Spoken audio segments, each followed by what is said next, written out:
Hello everyone, welcome to my history class. So dear students, in this video today we will complete last topic of chapter 1st class 12th bricks, beads and bones, the Harappan civilization. So the last topic is problems of piecing together the past. Past की जितनी भी जो चीज़ें हैं उन सबको एक साथ मिला के रखना, उनको एक साथ रखना, उनको कैसे सीक्वेंस में लगाया और किस तरह उनको सीक्वेंस में लगाने में क्या क्या उनको प्रॉब्लम फेस हुई. So let us start. As we have seen, it is not the Harappan script that helps in understanding the ancient civilization. Why? Because Harappan civilization, Harappan script not deciphered till the date. आज तक हम उसे decipher नहीं कर पाए हैं, पढ़ नहीं पाए हैं. सो जो रिटन रिकॉर्ड है वो हमारे काम का नहीं है. सो क्या कौन से एविडेंसेस से हम हरप्पन सिविलाइजेशन को रिकन्स्ट्रक्ट कर पाए हैं, उसकी हिस्ट्री को कैसे रिकन्स्ट्रक्ट कर पाए हैं. So these are rather it is material evidence that allows archaeologists to better reconstruct Harappan life. So material कौन कौन से material evidence है? This material could be pottery, tools, ornaments, household objects etc. So बहुत सारी कई तरह की pottery हैं. अभी हमने पीछे इस पिछली जो प्रीवियस वीडियोस थी उसमें कवर किया था. आर्टिफैक्ट्स मिले हैं, पोट्री मिली है, टूल्स, ऑर्नामेंट्स और हाउस होल्ड ऑब्जेक्ट जो हैं वो उनसे आइडिया लगाया गया है. और जितने भी लाइक क्वेंस वगैरह जो मिले थे, जो भी एविडेंस मिलते हैं, जो भी ऑब्जेक्ट मिलते हैं, हम उन ऑब्जेक्ट्स को नोन टू अननोन में जाके रिकन्स्ट्रक्ट करते हैं. जिनको हम आज कैसे यूज़ कर रहे हैं वैसे ही आइडिया लगाया जाता है कि पास्ट टाइम में उनको इसी काम के लिए यूज़ किया जाता होगा. Organic material such as cloth, leather, wood and reed generally decompose. ऐसे ही बिकॉज कपड़े, लेदर, वुड और रीड जो वो सरकंडे के जिनकी झोपड़ियाँ वगैरह बनाने में जो काम आते हैं ना, तो और ये सब क्या होंगे, डेफिनेटली डिकम्पोज हो गए होंगे टाइम के साथ. वो क्या हो जाते हैं, वो गल जाते हैं बिल्कुल. Specially in tropical regions. So जो ट्रॉपिकल एरियाज़ हैं वहाँ पे ज़्यादातर, बिकॉज वहाँ पे क्या होता है, रेनफॉल वगैरह होता है, वाटर और मिट्टी जो है वो नमी की होती है मिट्टी वहाँ पे. What survive are stone, burned clay और टेराकोटा, मेटल एट्सेट्रा. क्या है जो सर्वाइव कर पाते हैं? स्टोन, बर्न्ड क्ले या फिर टेराकोटा जो होते हैं ना, जो मिट्टी के जो बर्तन बनते हैं, मेटल एट्सेट्रा. ये सब इनके एविडेंस जो है वो आज भी एज इट इज़ होंगे. It is also important to remember that only broken or useless objects would have been thrown away. ये भी समझने की बात है कि जो यूजलेस होते हैं उनको ही फेंका जाता है, बाकियों को तो कई ऐसे होते हैं जिनको रिसाइकिल कर लिया जाता है, कुछ ऐसे होते हैं जिनको स्टोर करके रखा जाता है. Other things would probably have been recycled. हो सकता है ना उनको रिसाइकिल कर लिया जाए, मेटल्स वगैरह जो होती हैं उनको गला के दोबारा से रीशेप कर दिया जाए. Consequently, valuable artifacts that are found intact were either lost in the past or hoarded and never retrieved. ठीक है ना, जो वैल्यूएबल आर्टिफैक्ट्स हैं जो कहीं से भी ख़राब नहीं हुए हैं, एज इट इज़ हैं, जो अनब्रोकन हैं, वो हमें नहीं मिले हैं. या तो हो सकता है कि वो पास्ट में ही कहीं खो गए हैं या फिर उनको होर्डेड, उनको स्टोर करके रखा गया होगा रीयूज़ के लिए, जो अभी रिट्रीव नहीं हुए हैं. In other words such finds are accidental rather than typical. So कुछ फाइंड्स जो मिले हैं वो बहुत कम हैं जो टिपिकल जो मिले हैं हमें. बाकी बहुत सारे जो हैं हो सकता है कि वो एक्सीडेंटल टूटे फूटे मिले हैं, रेयर ही हैं जो हमें एज इट इज़ मिल गए हों. Classifying finds. अब फाइंड्स जो जो जो एविडेंस मिले हैं उन सबको कैसे क्लासीफाई किया गया, किस तरह से. ऑब्वियसली एक जैसे जो भी हैं उनको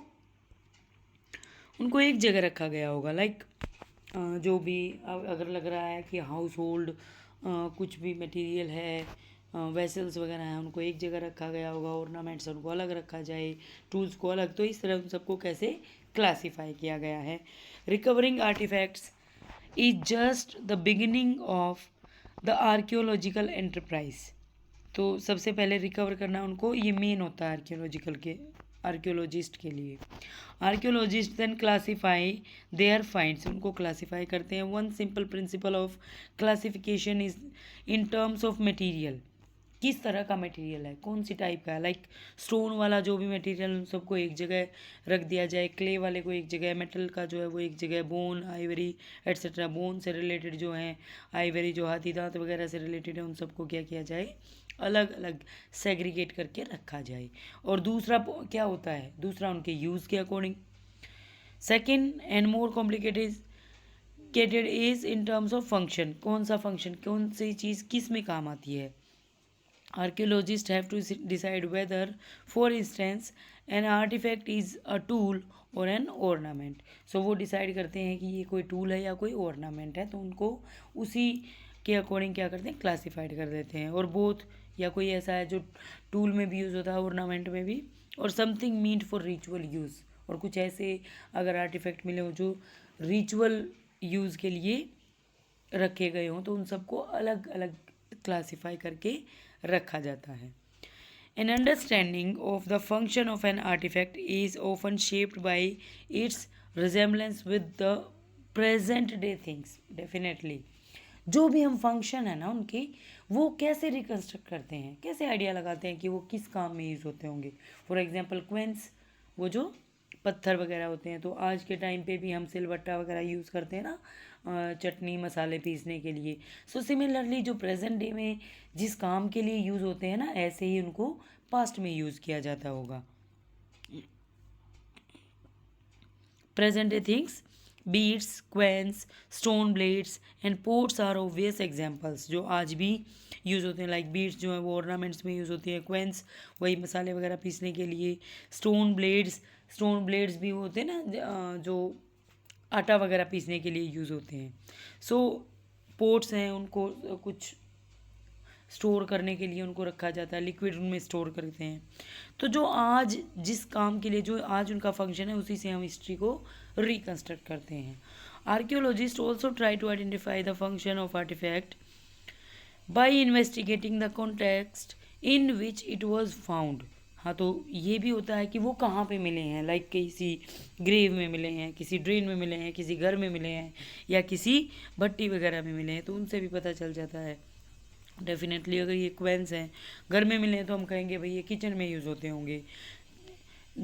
सिमिलरली अगर किसी ग्रेव में या किसी भट्टी में मिले हैं, तो हो सकता है कि वहाँ पे कुछ और पीसने वगैरह के लिए यूज़ होता होगा। लाइक अगर हम कहें ना किसी फर्नेस में, किसी भट्टी में, तो हो सकता है कि वो क्ले वगैरह को पीस के और उसके बाद उसको जो पोट्स वगैरह है पोट्री में काम आता होगा। तो बहुत सारे फंक्शन हो सकते हैं different.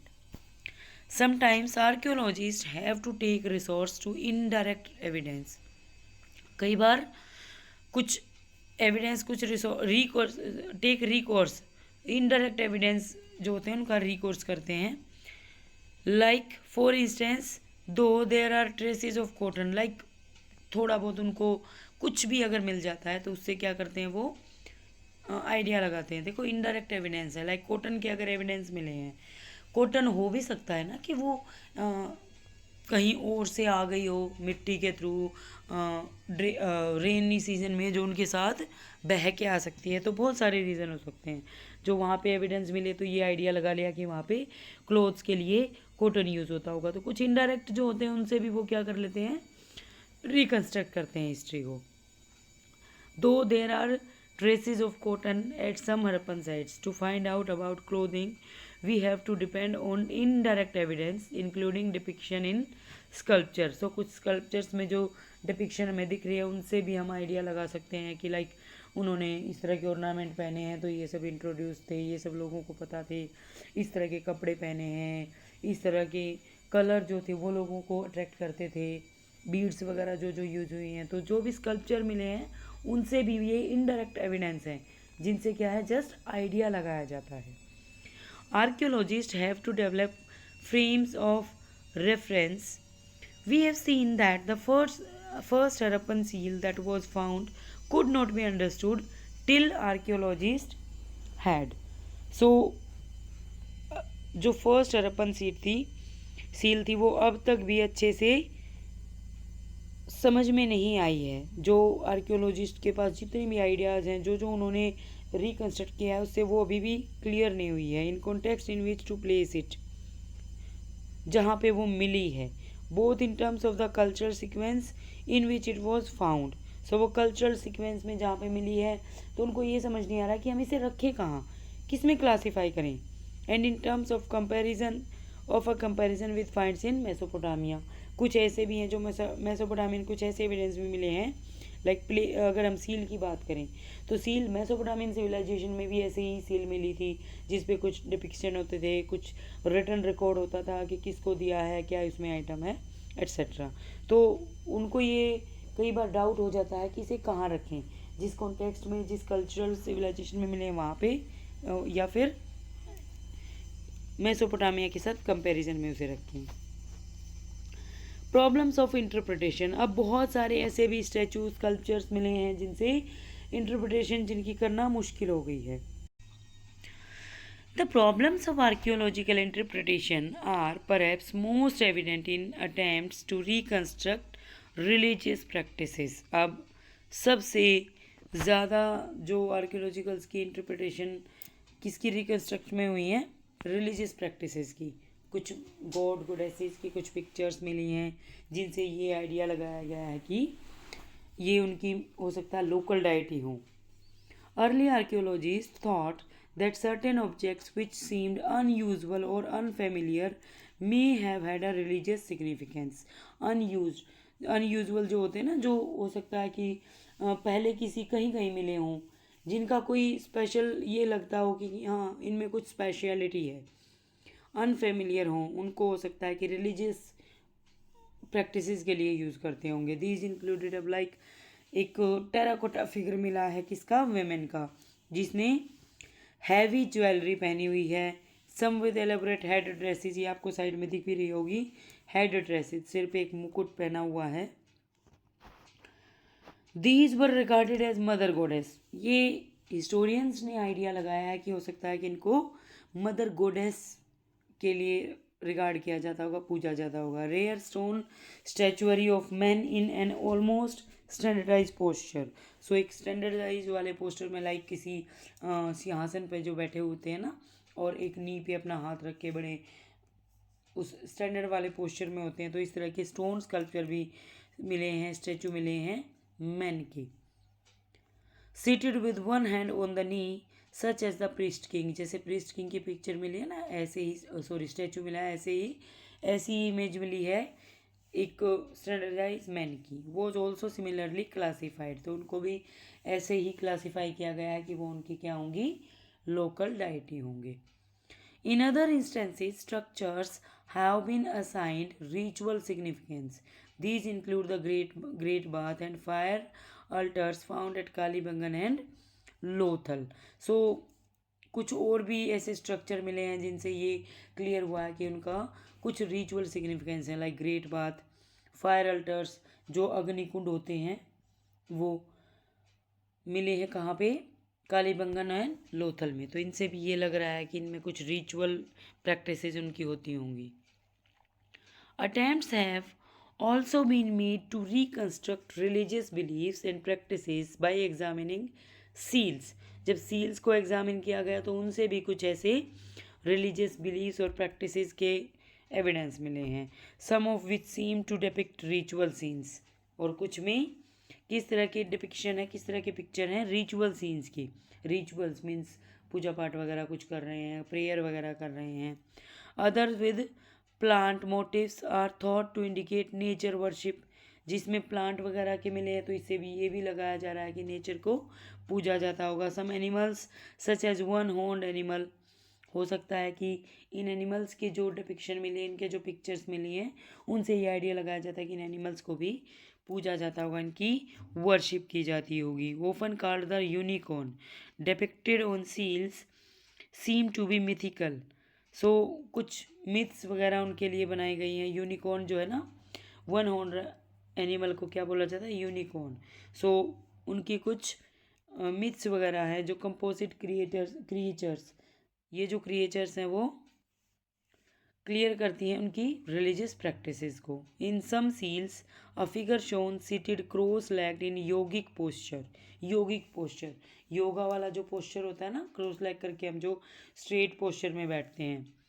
Sometimes surrounded by animals, तो कुछ पिक्चर्स में वो उसके चारों तरफ एनिमल्स भी मिले हैं। Has been regarded as a depiction of proto Shiva. So किस फॉर्म में उनको पूजा जाता है? प्रोटो शिवा के नाम से पूजा जाता होगा। That is an early form of one of the major deities of Hinduism, जो स्टार्टिंग में हमारी जो हिंदुइज्म की डाइटीज़ हैं उनकी अर्ली फॉर्म होती थी proto Shiva. Besides conical stone objects have been classified as lingas. जो कोनिकल स्टोन ऑब्जेक्ट्स है ना, उनको शिवलिंग के रूप में पूजा जाता होगा। तो इस तरह उनको क्लासिफाई किया है कि हो सकता है कि ये शिवलिंग के रूप में इनकी वर्शिप करते होंगे। Many reconstructions of Harappan religion are made of on the assumption. Definitely बहुत सारी जो कंस्ट्रक्शन की हैं हिस्ट्री की, वो अजम्पशन पे हैं। एविडेंस श्योरिटी नहीं है, बिकॉज कोई रिटन रिकॉर्ड नहीं मिला है। जितने भी एविडेंस मिले हैं, जो भी वहाँ पे ऑर्नामेंट्स या आर्टिफैक्ट्स वगैरह जो भी मिले हैं, उनसे जस्ट हम नोन टू अननोन के अकॉर्डिंग आइडिया लगा रहे हैं। assumption that later traditions provide parallel with earlier one। तो कुछ ऐसे भी हैं जो उस टाइम की अर्लियर टाइम के पैरेलली जो हमें एविडेंस मिले हैं उनसे भी हम उनको आइडिया लगा रहे हैं। This is because archaeologist open move from the known to the unknown. Definitely known to unknown जाते हैं। नोन फॉर एग्जांपल, अगर हम बेस्ट एग्जांपल लें क्वेंस वगैरह का, जिनको आज के टाइम पे हम किस लिए यूज़ करते हैं और तब कैसे करते होंगे। See this picture, figure 1.28, gamesmen और lingas. So we are not sure ये जो स्टोन्स हैं, देखो आज के टाइम पे हम जो शिवलिंग की पूजा करते हैं उनकी भी शेप कुछ ऐसी ही होती है। और जो हमारा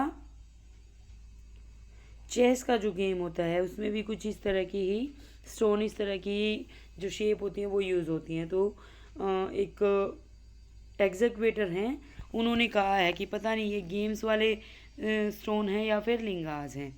this is what Mackay, one of the earliest excavators had to say about these stones। various small cones made of lapis lazuli, छोटे छोटे जो स्मॉल कोन्स हैं lapis lazuli की बनी है, जेस्पर की, chalcedony and other stones most beautifully cut and finished. बहुत अच्छे से, बहुत सुंदर तरीके से उनको कट किया गया है, फिनिशिंग दी गई है।